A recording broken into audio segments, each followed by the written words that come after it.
We begin with this morning's top story, confronting ISIS, the murderous Islamic State group in Iraq and Syria. The Pentagon is warning that ISIS may be plotting attacks on the U.S. homeland. In a Washington Post op-ed piece this morning, Vice President Joe Biden makes it clear that Iraq's government needs to create a roadmap to help stop the ISIS threat. Biden wrote, quote, "This is a fight that Iraq, with help from America and the world, can and must win. We all have a stake in empowering moderates in Iraq to prevent a terrorist state from taking root in the heart of the Middle East." But it is not just Iraq. A top Obama administration official says the U.S. is open to the possibility of military action against ISIS in Syria. Juliana Goldman is in our Washington bureau with more. Juliana, good morning.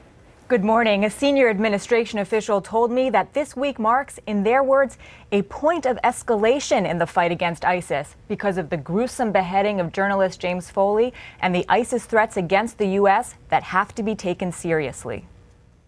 As the U.S. military enters its third week striking ISIS targets in Iraq, the White House is considering expanding the operation.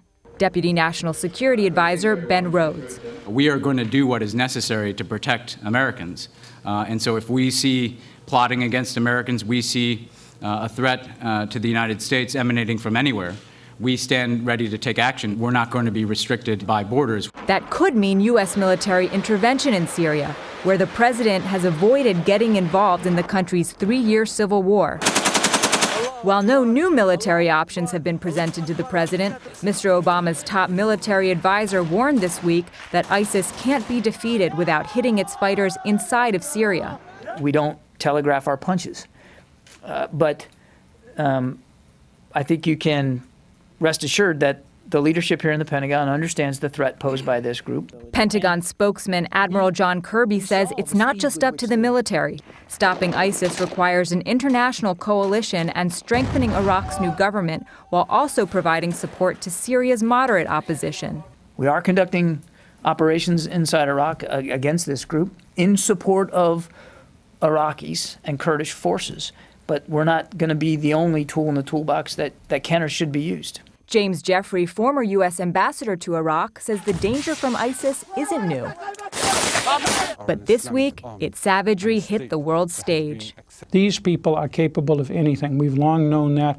Now Americans are seeing that what happened to tens of thousands of people in the region has happened to an American. Intelligence sources tell CBS News that ISIS and other Syria-based terror cells don't currently have the capability to carry out a large-scale attack, but dozens of Americans and about 1,000 Western Europeans have linked up with radical Islamist groups in Syria. They have passports that allow them to travel freely to the U.S. and pose a growing threat. Vanita? Juliana Goldman in Washington for us this morning. Thank you.